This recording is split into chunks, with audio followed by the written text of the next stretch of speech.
ini ada sesuatu yang nempel nih mas, perempuan. Padahal aku waktu itu nggak cerita hal yang terjadi. Bahkan nyinden itu yang waktu suara kayak suara lagi nyinden itu kayak semacam kayak aku waktu itu tuh nggak ngeh lah. Tapi ketika diingetin, oh iya aku kemarin sempet suaraku tuh sempet aneh nih, sempet beda gitu. Kayak lagu-lagu nada-nada sinden, dan lagu ini tuh kayak lagu yang bukan ngarang lah, bukan lagu yang nggak teratur gitu loh, kayak tapi lagu yang emang ada tapi aku nggak pernah denger sebelum. Apa mengelilingi saya waktu itu. Jadi yang saya rasakan tuh ya tinggi besar semuanya di belakang saya, ngelilingi saya, dan saya waktu itu ngerasanya berat mas. Penyauset kan di situ ada sarang genderuwo ya doh, katanya ada genderuwo naksir, dan itu mas Garna yang aku pernah alami, dan itu bener sakit waktu diginiin tuh, digini-giniin tuh. Padahal nggak dipijat, nggak dipanjat, nggak dicubit, tapi rasanya kayak dicubit pedes gitu.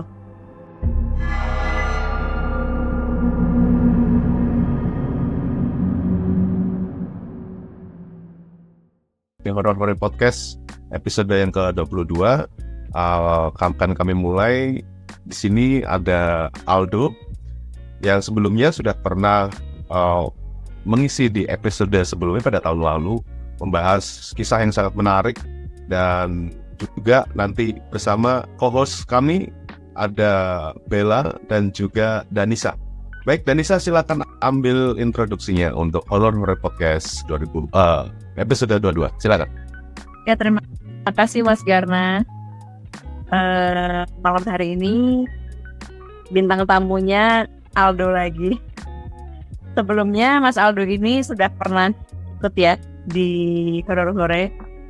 Terus ceritanya juga luar biasa, bahwa Mas Aldo ini merupakan sahabat saya dari kami masih kecil, dari SD, SMP, SMA, kuliah, bahkan sampai sekarang kami masih berteman. Kayak seluruh hidup kami itu sama-sama terus.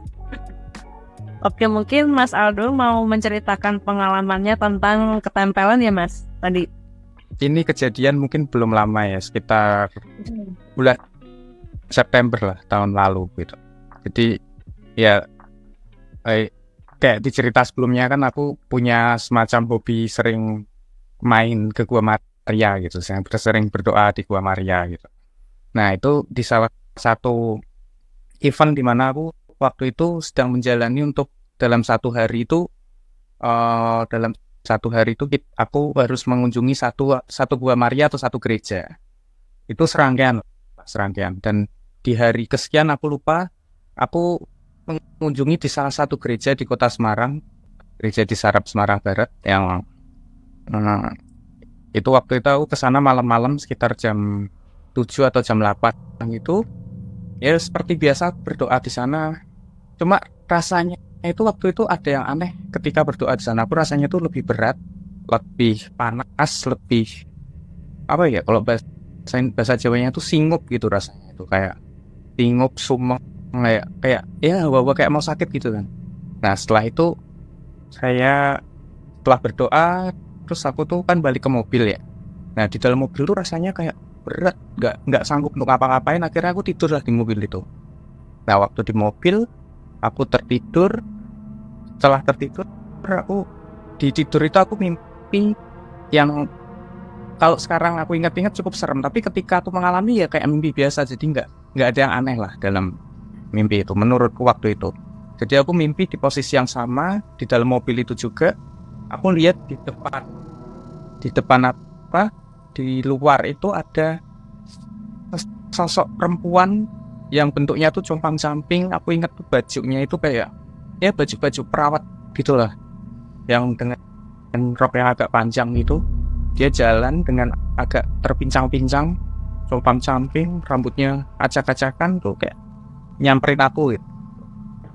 Nah terus setelah itu pas dia udah kata bangun lah, waktu kebangun aku merasa biasa aja, nggak yang takut atau apa, nggak. Aku nggak menganggap itu sebagai suatu hal yang yang horor lah. Aku anggap tuh kayak mimpi biasa karena ketiduran, karena badan lagi nggak enak. Ya udah akhirnya mimpi gitu. Dan setelah itu badan tuh makin kayak ngedrop gitu. Bahkan aku perjalanan dari gereja itu ke rumah itu rasanya nggak kuat gitu. Itu rasanya kayak terpaksa lah, kayak harus jalan gitu. Bahkan sampai rumah itu sempat ketiduran lagi di mobil sampai akhirnya masuk rumah. Nah itu setelah itu tuh badan makin ngedrop sampai akhirnya di beberapa hari lah setelah itu, mungkin sekitar 3-4 hari setelah malam itu, eh, di pagi hari aku waktu itu lagi nyari sarapan gitu, itu badan udah nggak enak. Nah setelah nyari sarapan aku memutuskan buat berdoa di salah satu gereja juga. Ya waktu itu aku masih ngerasa nggak sakit biasa gitu, ya mungkin badan nggak enak ya, kelihatan lah. Terus ya itu aku berdoa tuh badan makin ngedrop. Waktu berdoa itu makin berat, makin nggak enak gitu. Bahkan apa ya, biasanya kita ngerasa berdoa itu kayak ngerasa damai, ngerasa badan itu lebih enteng atau gimana, itu kayak malah makin nggak enak, kayak makin nggak nyaman lah berdoa. Sampai akhirnya aku setelah itu pulang ke rumah. Nah sampai rumah aku kemudian tidur. Nah waktu tidur tuh tiba-tiba aku ngerasa sakit di perut tuh sakit banget, sakit, dan kemudian mual juga, sempat muntah-muntah. Tapi ketika muntah itu nggak ngeluarin sesuatu yang aku makan gitu, kayak ngeluarin air aja gitu. Perutku sakit. Nah waktu menahan sakit itu, nah ini mulai yang menurutku aneh ya.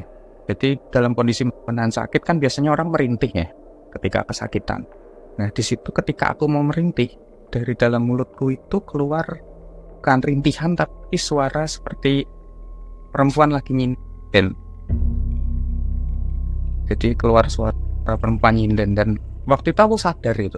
Cuma dari di mulut itu kayak bukan aku yang kontrol gitu loh. Jadi ada seseorang yang keluar dari mulut.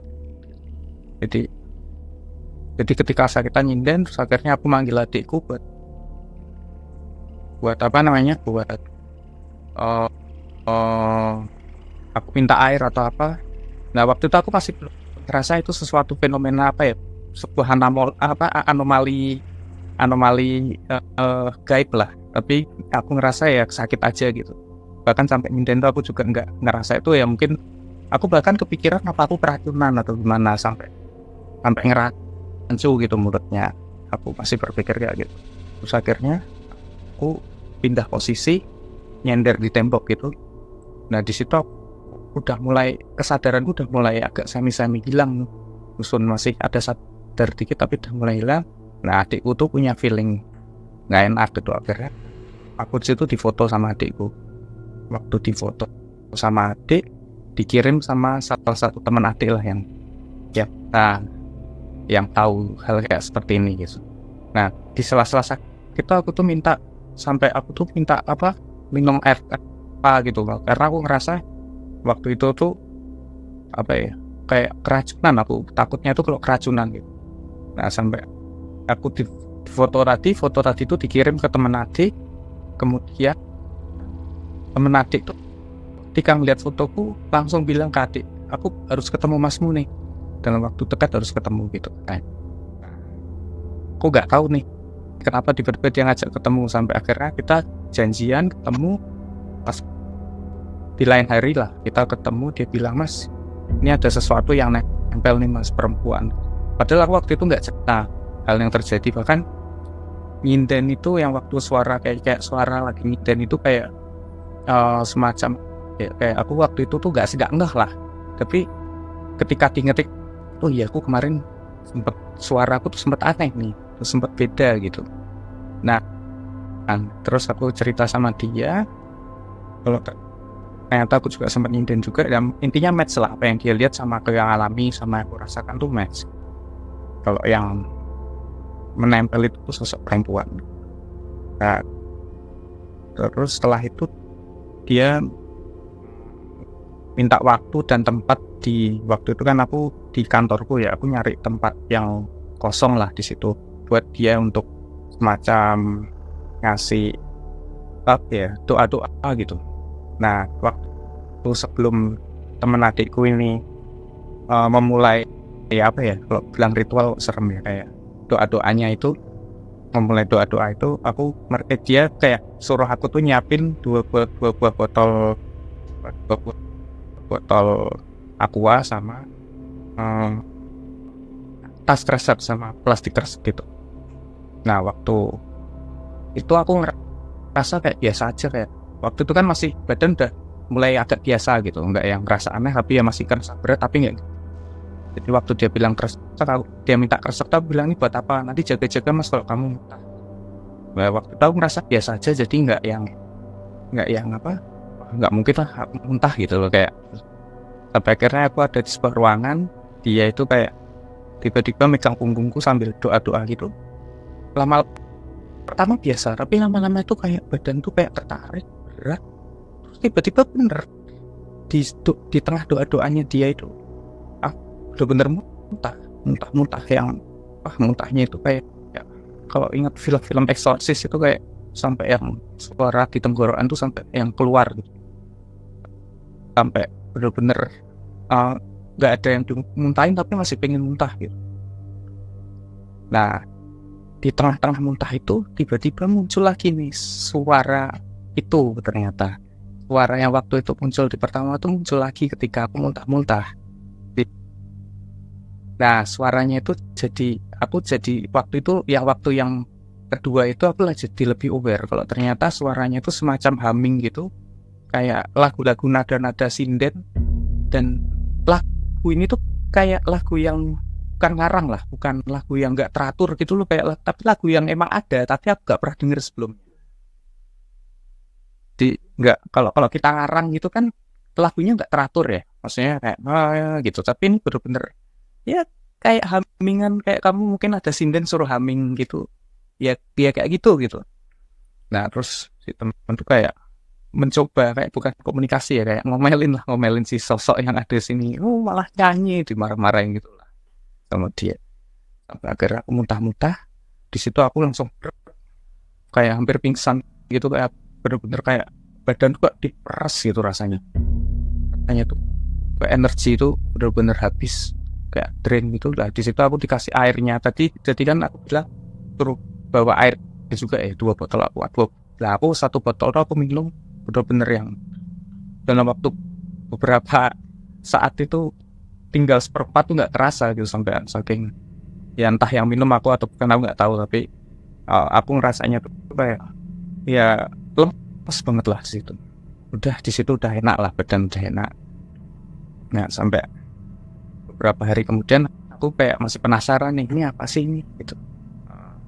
Ini aku lagi ngalamin apa gitu, karena ya lama nih aku nggak bersinggungan dengan hal seperti itu lagi, kok sekarang malah bersinggungan lagi.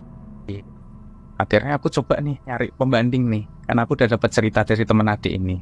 Akhirnya aku coba ke nyari teman yang lain. Jadi ada teman di gereja lah, yang dia juga terkenal di gereja itu, dia terkenal bisa macam-macam lah. Nah terus kemudian aku janjian sama teman ini, dan aku nggak cerita secara langsung lah, nggak cerita secara penuh apa yang aku alami. Aku cuma bilang mas ketempelan, udah cuma itu aja. Kita ketemu dia tuh kayak ngeliatin aku, terus ngasih aku 1 gelas air gitu, aku suruh minum. Tanpa aku cerita, dia tiba-tiba cerita. Dia nanya, kamu dari mana? Kok bisa kayak gini? Aku dari gereja ini mas, waktu itu malam-malam. Oh itu, dia cerita kalau ada sesosok yang nempel dari situ gitu, perempuan. Oh lagi sama ini ceritanya, sama dari yang temenku sama dia sama ini perempuan. Jadi si perempuan ini tuh dia emang dia di situ, terus lihat mungkin aku di situ, mungkin energinya lagi match sama dia mungkin ya, karena aku waktu itu lagi posisi berdoa. Jadi bukan berarti aku nggak mau bilang kalau berdoa itu bikin kita ini ya, tapi emang aku sendiri juga aku secara pribadi emang energinya mungkin agak beda waktu itu gitu. Terus jadi dia pas match dan akhirnya ngikut gitu, kalau kata dia sih gitu. Jadi ya mungkin ini pengalaman yang ya cukup seru lah. Menurutku cukup seru menurutku karena ngerasain sensasi yang berbeda gitu. Aku sih nggak menanggapinya dengan takut ya, karena kalau kita takut dengan hal seperti itu malah membuat energi kita makin jelek gitu. Bella, silakan. Ya, baik Mas Garna. Mas Aldo, yang dirasain waktu itu ketika waktu pas apa ya istilahnya ya, setengah kerasukan, waktu pas nyinden itu sadar atau tidak? Siapa yang menyadari kalau Mas itu nyinden tuh, Mas? Aku ngerasa sadar, cuma pertama itu aku sadar benar-benar sepenuhnya sadar yang pertama. Jadi aku tuh hanya ingin menahan rasa sakit yang ada di perut waktu itu, ingin rintih hasilnya. Tapi ketika ingin merintih, biasanya kita mengekspresikan rintihan kan dengan itu kan, gitu. Ketika mau gitu, yang keluar di mulut itu malah suara perempuan itu. Wow. Dan itu terulang kembali waktu pas di Ya pasti. coba di Ban itu obati ya, sama.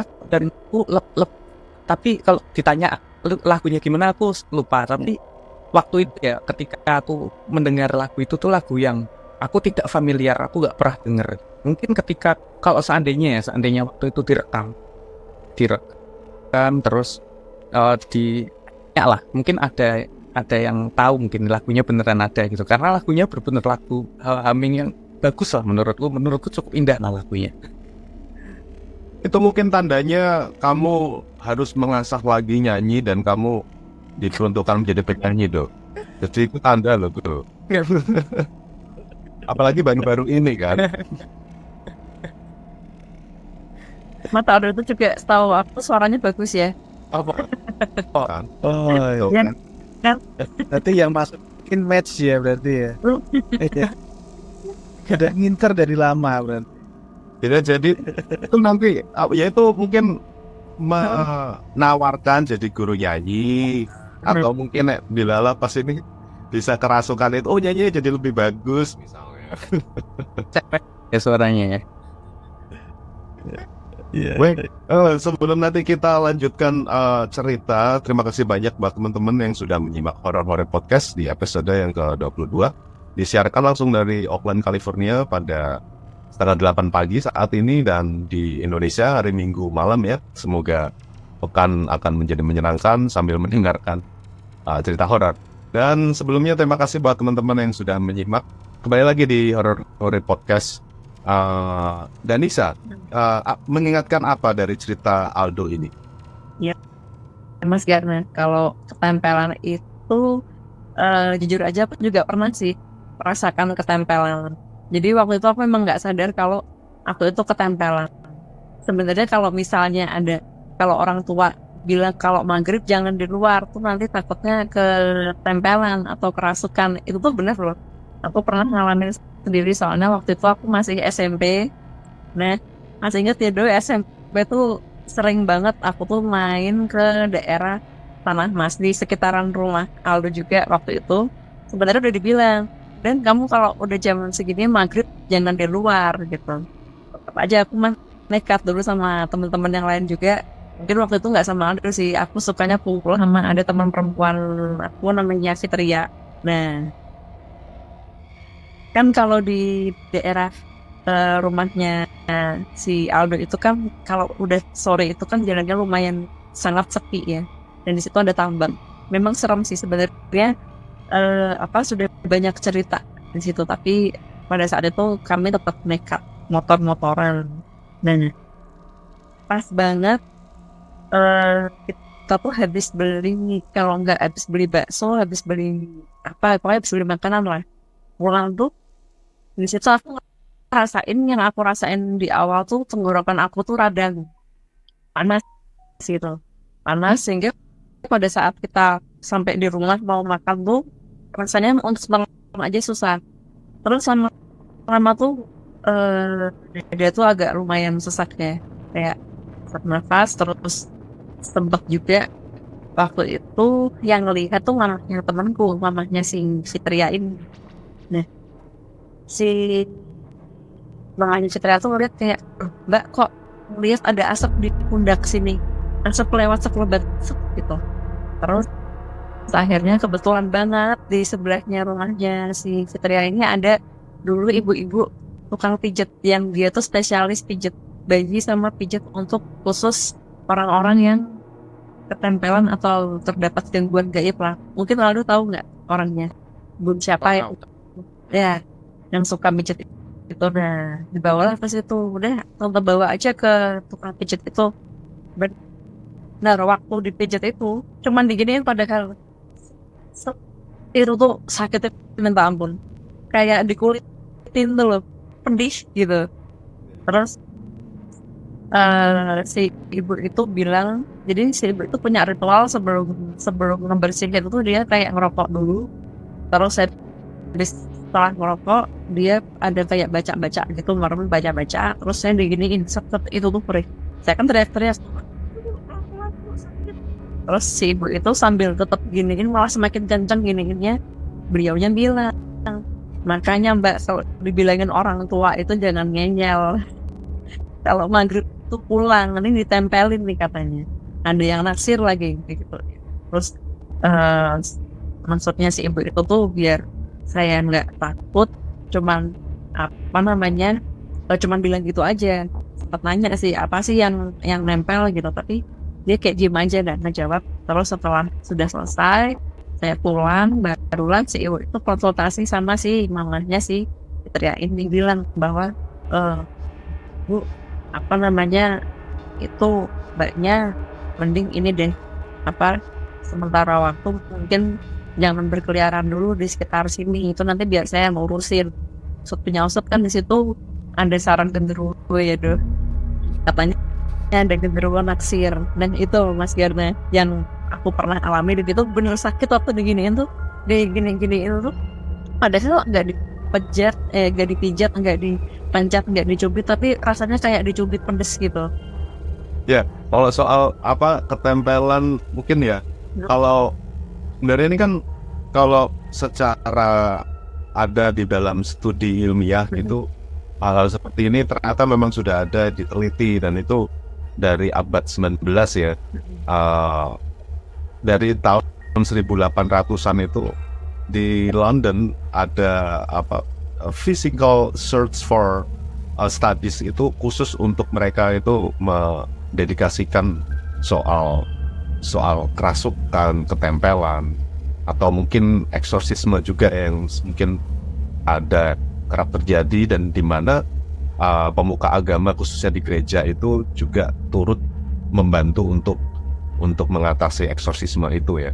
Dan sebenarnya hal ini itu ternyata memang telah berlangsung tidak hanya pada hari ini saja, bahkan di era kuno, bahkan di Mesir kuno, di era Sumeria, bahwa kerasukan hal-hal seperti ini tuh kerap terjadi, yang dimana mereka itu mengacunya kepada dewa-dewi atau roh-roh yang berkisar kepada hal-hal sesuatu yang bencana, penyakit. Jadi hal itu yang mencoba mereka analisa melalui ketempelan itu gitu, dengan kerasukan. Mungkin kan seperti di episode sebelumnya kita membahas tentang mediumisasi ya, yang dilakukan sama teman kita Aji. Terus saat mediumisasi itu ada juga diantaranya ada yang mencoba untuk berperang dalam melawan makhluk yang sedang dalam mediumisasi tersebut. Tapi juga ada juga yang menjadi perantara untuk menanyakan hal-hal yang mungkin yang tidak bisa dijelaskan. Hal ini yang bisa jadi kebanyakan itu sering kita lihat itu yang di TV gitu atau di YouTube. Mereka kan untuk kebutuhan, untuk kamu kenapa sih meninggal, atau kamu kenapa sih gentayangan, kan hal-hal seperti itu. Dan semuanya tidak semuanya mewakili dari seseorang yang disebut dalam cerita gitu, karena bisa jadi entitas itu memanipulasi dirinya gitu, kemudian membuat orang terkecoh gitu. Dan kalau konteks konteks akhirnya di hari ini ini semakin mulai terbuka orang, terutama dalam penelitian menjadi menarik gitu. Tidak hanya menarik sebagai fenomena, tetapi ini juga mengkaji manusia juga kan. Bagaimana secara fisikal atau mungkin secara psikologi itu saling bertautan gitu. Dan kalau boleh saya sebutkan di sini tuh salah satunya itu para psikologi modern gitu ya mereka sebutnya. Dan para psikologi ini merupakan sub dari psikologi dari studi itu yang mulai berkembang pada abad 20, yang mereka itu mengembangkan metode fenomena paranormal secara ilmiah, dijadikan sebuah pengkajian bahwa fenomena ini bisa loh dijelaskan secara sains gitu. Dan ini memang berkaitan dengan mempelajari manusia ya, khususnya dalam konteks ketempelan atau kerasukan. Mungkin itu yang ada sedikit lah tentang ketempelan yang sedang kita bahas ini. Nah, sebelum kita lanjutkan, kira-kira Aldo, mungkin kamu ada lanjutan dari konteks-konteks ketempelan ini gitu tuh. Silakan. Nah, setelah yang kejadian tadi itu kan, ya aku ngerasa kayak apa ya? Waktu itu tuh kayak sempet sedih sih. Sedihnya gini, kayak waktu itu kan aku lagi proses untuk semacam serangkaian doa lah, lagi berdoa lagi ini, tapi kok mengalami hal seperti itu gitu. Nah, makanya aku tanya-tanya lah ke teman-teman, bahkan sampai ke pastor juga gitu. Dan mereka bilang kalau itu tuh bukan sesuatu hal yang dibilang kemunduran, dalam arti kemunduran entah pemerosotan iman atau apa, tapi bukan, tapi malah justru ini membuat aku menjadi lebih baik gitu loh. Karena setelah kejadian itu aku jadi kayak lebih ngerasa lebih lebih sensitif secara spiritual juga gitu. Jadi jadi lebih sedikit lebih kuat lah secara spiritual, secara sense gitu. Itu sih. Jadi jangan ketika kamu mengalami sesuatu hal yang mungkin metafisik atau anomali-anomali yang aneh gitu, yang sampai mengganggu dirimu gitu, itu jangan kamu anggap itu sesuatu hal yang kamu ngerasa aduh apa aku tuh jauh dari Tuhan ya karena seperti ini. Enggak, ini justru malah semacam buat tempahan buat diri kita gitu loh. Itu akan membuat diri kita menjadi lebih baik. Ya, Bella, silakan dengan keterkaitan soal ini. Kita ada cerita. Kalau cerita ada sih, terkait ketempelan. Dulu itu kan saya itu kan sering ke tempat-tempat wingit ya, Mas Aldo, Mas Gana, Mbak Danisa. Terakhir itu 5 tahun yang lalu sih. Jadi saya sama teman ke tempat wingit, ya istilahnya nyekar ke tempat leluhur yang punya daerah tersebut. Tempatnya itu tempat kuburannya itu ada di pojokan dari lingkungan kuburannya, ada di daerah tersebut. Tempatnya bukan di Semarang sih, ada di luar kota. Jadi waktu pas jalan saat teman cuma berdua, itu jam 12 malam. Saya ingat banget, itu jam 12 malam, ada bulan purnama, kita duduk di kuburan tersebut, berdoa, zikiran, dan lain-lain. Saya merasakan ada yang mengelilingi saya waktu itu. Jadi yang saya rasakan tuh ya tinggi besar semuanya di belakang saya, ngelilingi saya, dan saya waktu itu ngerasanya berat, Mas. Berarti sama kayak Mas Aldo ceritanya. Jadi berat badannya, terus sesak napas gitu ya, Mas ya. Kayak kalau dilihat itu kayak yang Mas Aldo, terus kayak Mas Aji itu kayak prosesnya mau ke tempelan dan dimasukkan tuh hampir mirip kan gitu loh. Kayak ada yang mengelilingi, saya waktu kulit aku rasanya ada yang mengelilingi banyak, terus apa namanya, napasnya kayak tersengal-sengal Mas, kayak sesek banget gitu. Sampai dengan saya bilang sama teman saya udah nggak kuat, lebih baik balik aja. Dan setelah balik ke tempat istirahat, saya masih ngerasa berat sih. Saya sudah berat badannya. Dan kan kebetulan teman saya itu kan bisa semi paranormal, kayak sama kayak temannya Mas Aldo. Jadi saya dibersih-bersihin, paginya masih kerasa berat, masih dibersih-bersihin, tapi itu perjalanan pulang sudah agak mendingan. Tapi memang penghuni ada di situ, kalau kata teman saya memang mengikuti saya sampai ke tempat saya istirahat. Jadi kurang lebihnya memang sama sih. Mungkin kalau kata teman saya sih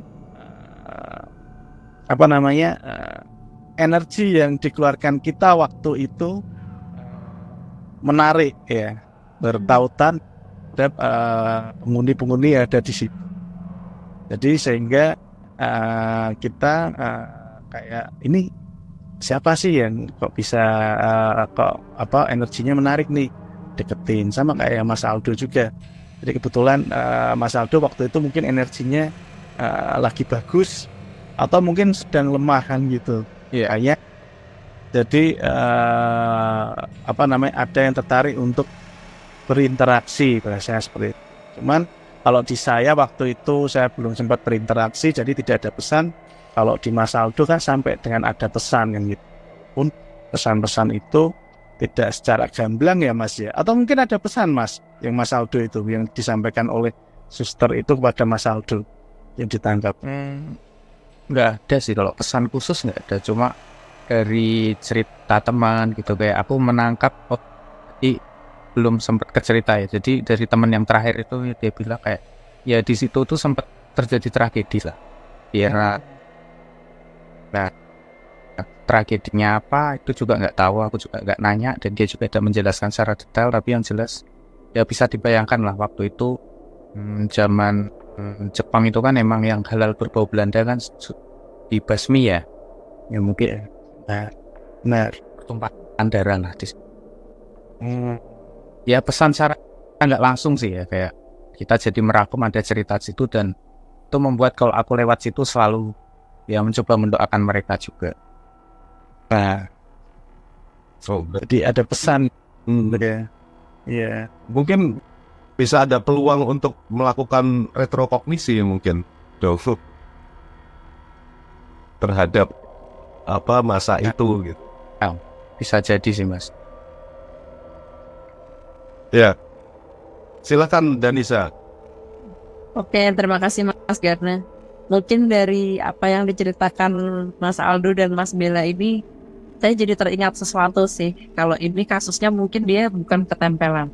Mungkin benar kata Mas Bella, kalau ketika kita sedang menjalani suatu ritual atau ibadah, itu pasti akan menarik energi pada entitas lain. Antara energi itu bagus ataupun kita sedang lemah. Nah, saya juga setuju sama kata-katanya si Romo bahwa kalau pengalaman spiritual ketika kita sedang beribadah itu kita harus anggap sebagai itu tuh bukan kemunduran iman, melainkan mungkin koreksi untuk diri kita juga untuk menjadi lebih baik lagi, mungkin beribadahnya atau mungkin cara kita berdoa harus lebih fokus lagi, karena hal seperti ini pernah terjadi sama marbot di musola sekitar rumah saya. Jadi ceritanya waktu itu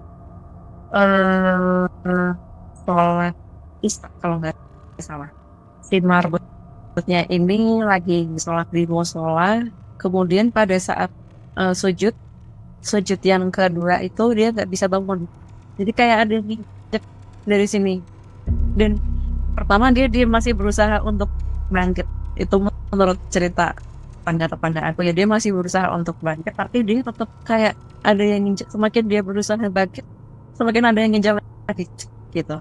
Nah, sampai akhirnya dia minta tolong gitu kan.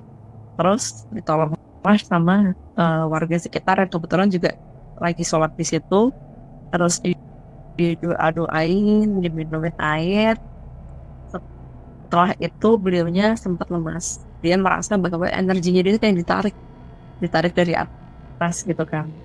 Dia periksa ke dokter, yang ditakutkan mungkin ada penyakit bawaan atau bagaimana, ternyata kondisinya normal semua. Terus setelah itu dia sempat datang ke rumahnya Pak Ustadz yang memang punya punya kemampuan seperti itu. Terus Pak Ustadz ini bilang bahwa bersyukurlah kamu tuh masih diingetin loh. Punya memang si Herbert ini punya kebiasaan yang jelek. Dia memang baik sih niatnya berdoa, niatnya memimpin doa, tapi di luar kebiasaan beliau berdoa itu beliau punya kebiasaan buruk tuh suka main togel. Dari situ si Pak Ustadz ini bilang, kamu tuh harusnya bersyukur, kamu diingatkan. Coba ayo dipikir lagi kamu apa, kamu tuh punya dosa yang kamu tuh ngerti ini loh. Kamu tuh pintar ngaji, pintar sholatnya juga rajin, tapi kamu masih diganggu. Itu coba ada yang salah deh. Ternyata beliaunya itu suka togel dan suka minta nomor ke makam-makam seperti itu. Nah, ini yang mungkin dia harus koreksi. Jadi dia diinjak pada saat itu. Menurutku sih ini Danisa mungkin waktu pas tembus nggak bagi-bagi. Nah, berita jadi itu sih Mas Garna. Mungkin pesan moralnya bahwa kita itu di samping kita beribadahnya juga rajin, kita juga dari ibadah itu kita harus bisa mengkoreksi diri kita bahwa ada sesuatu yang harus saya tinggalkan, ada kebiasaan buruk yang harus saya tinggalkan, yang mungkin ibaratnya kadang kan saya juga percaya sih sama yang namanya karma. Cuman kadang itu kita suka nggak nyadar bahwa apa yang kesialan yang kita alami itu adalah buah dari perbuatan kita. Masih nggak disadarkan dengan karma, akhirnya disadarkan dengan lewat makhluk gaib itu. Seperti Ya. itu. Ya, dan tadi juga teringat tadi Bella saat pergi sering ke ziarah gitu. Pernah nggak terbesit gitu untuk saat itu mungkin tanya nomor kayak atau mungkin sesuatu yang lebih ke sesuatu keinginan, ada nggak sih maksudnya kayak gitu? Ya kalau kepikiran secara mungkin guyonnya ya Mas Ganda, mungkin nggak, katanya kalau ke tempat sini bisa nggak nomor, cuman saya itu selama hidup nggak pernah pesen nomor deh. Mungkin kan bisa nomor cantik, mungkin bisa nomor satu hari yang baik misalnya kan. Dan nggak harus nomor untuk togel ya. Kalau nomor togel apakah aku harus jual lagi kepada orang penikmat togel gitu? Jadi saya dapat togel. Ya baik, ini perbincangan menarik pada Horor Podcast episode yang ke-22 ini. Sebelumnya terima kasih banyak buat teman-teman yang sudah menyimak. Mungkin saya akan sedikit menyapa yang ada di sini. Ada Ginanjari Sem, terus ada Desi Rahmanita, ada Guritno Edo, ada Derau Hardcore, ada Ratih Saira, ada Wildana Prian, ada Budia, ada Arni, Andi Keng, Arintika Mega, Indra Istriawan, Eder Balarma, halo Mas. Sony Rahmadan, halo apa kabar? Kudel. Dan ada Mbak Wiwit juga. Terima kasih banyak yang sudah menyimak. Nanti kalau teman-teman terlewatkan, nanti akan ada format YouTube yang nanti akan bisa disaksikan setelah live ini selesai. Dan sepertinya kita sudah mau hampir ada sekitar 5 menit terakhir yang mungkin bisa akan kita isi, mungkin tentang ini ya, ketempelan dan sebagainya. Saya jadi teringat kalau memang apalagi di saat maghrib gitu, itu memang itu adalah waktu yang tepat untuk memang kita menyelesaikan aktivitas ya, hingga akhirnya itulah untuk kita bisa segera pulang gitu dari aktivitas itu gitu. Selain itu buat anak-anak ya, mungkin kan ada mitos-mitos biar mereka tidak bermain terlalu jauh dan ingat untuk ayo pulang rumah gitu, biar orang tua juga tidak ketakutan atau kebingungan gitu ya. Tapi juga selain itu ya, mungkin setelah pulang mungkin saya jadi teringat ceritanya ada Nisa waktu dulu, kalau misalnya orang yang nggak bersih saat setelah pergi gitu, bisa jadi gitu juga suka entitas itu kan suka nempel dengan hal-hal yang kotor gitu loh, atau sesuatu yang ya mungkin itu kan. Apa kamu ingat sesuatu nggak soal itu, Danisa? Mungkin sedikit mengingatkan. Ya, memang benar Mas Garna. Kalau misalnya rumah yang kotor, terutama banyak sawangnya itu ya, banyak apa sih, sarang laba-laba, itu tuh biasanya menjadi tempat tinggal yang nyaman bagi entitas semacam itulah. Karena saya sendiri ngalami waktu itu rumah yang di Semarang itu kan sempat, karena ininya lumayan, plafonnya lumayan agak tinggi-tinggi gitu ya. Jadi sarang laba-laba itu nempel di setiap sudut ruangan. Itu memang sedikit horor ya, bukan sedikit lagi, memang rumah tersebut tuh horor, sehingga sempat beberapa kali diadakanlah doa bersama, atau mungkin manggil orang yang memang kayak orang pintar gitu ya, untuk membersihkan rumah tersebut. Dan setelah proses pembersihan secara spiritual selesai, pasti selalu ya, entah itu dari pemuka agama maupun dari orang pintar pun selalu berpesan bahwa ini setelah selesai bersihkan secara spiritual, itu wajib dibersihkan secara fisik. Misal mungkin dielap, jangan ada, terus sudut-sudut ruangannya dibersihkan, atau mungkin catnya sudah mulai kletek-kletek, di cat ulang. Dan setelah kita lakukan itu semua, alhamdulillah puji Tuhan, itu ini ya, mulai berangsur-angsur gangguan itu berkurang. Ya percaya nggak percaya sih, tapi itu memang terjadi Mas Garna. Baik, itu menjadi pengingat kita bersama ya, untuk jangan lupa bersih-bersih. Iya, betul. Selain bersih rumah dan juga bersih diri. Ya, itu juga betul. Kan hati juga penting. Bersih hati. Tapi ini nggak percaya nggak, kalau semisal nih ada orang yang malas mandi itu punya intensitas yang apa, kemungkinan besar tuh entah ketempelan atau kesurupan. Iya. Itu kan Gimana? tapi memang iya. Enggak sih? Itu memang iya, karena biasanya orang yang apa, ini kita ini ya, sharing, saya pernah diberitahu. Memang benar kata Mas Garna tadi, bahwa kadang kesurupan sama ketempelan tuh ada hubungannya, kalau secara sains ya, mungkin sama ilmu psikologi. Ya, orang yang kan kadang ada orang yang aneh tuh, yang saya sendiri juga, saya akui saya malas mandi Mas Garna, cuman nggak parah gitu ya, minimal sehari sekali pasti mandi lah. Cuman ada loh betah berhari-hari nggak mandi, sehari, 2 hari, 3 hari, itu tuh biasanya pasti ada mungkin secara psikis yang dia harus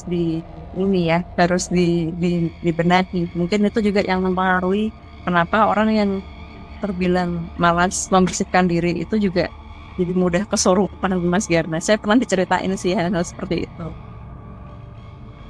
Aku jadi ingat mitos ini. Dulu kalau zaman sering touring itu, kalau ada yang kebanan apa, ban bocor gitu kan, tanya salah satunya, ada yang belum mandi nggak gitu, karena katanya yang orang nggak mandi ini bikin sial gitu. Berarti kan mitos belum mandi tadi itu kan juga artinya banyak versi.